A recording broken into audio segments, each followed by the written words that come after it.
زه یو هفته مخکې د حرمینو شریفینو د سفر نه راغلم او خپل والد محترم مې عمرې له بوتلی و. زه په ریاض الجنت کې د خپل والد صاحب سره خواته ناست وم، هغه په ویلچیر و او زه ورسره خواته وم او ما ته داسې یاد شي لکه دا سات چې اوږده دعا یې کوله.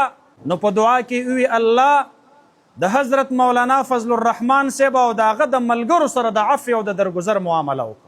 نو چې اولیاء ورته په ریاض الجنت کې دعاګانې کوي، ما غوندې یو مجرم او ګناهګار هغه به دلته په کور کې په خپل کټ باندې اوده پروت وي او د هغه دپاره به اولیاء په ریاض الجنت کې دعاګانې غواړي.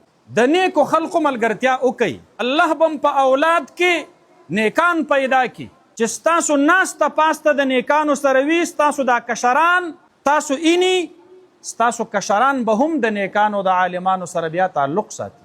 پښتو کې متل دی وی کشر د مشر نه خوی بوی اخلي. کو پر روان دور کې خپل نوې نسل د عالمانو او د نیکانو سره اشنا کول غواړئ نو په خپل د علماو ملګرتیا وکئ. کو نور هیڅ هم نه مس کم اولاد به مو الله نه بیلاري کوي. ستاسو اولادونه به د نیکانو خلقو په دعاګانو کې دننه وي.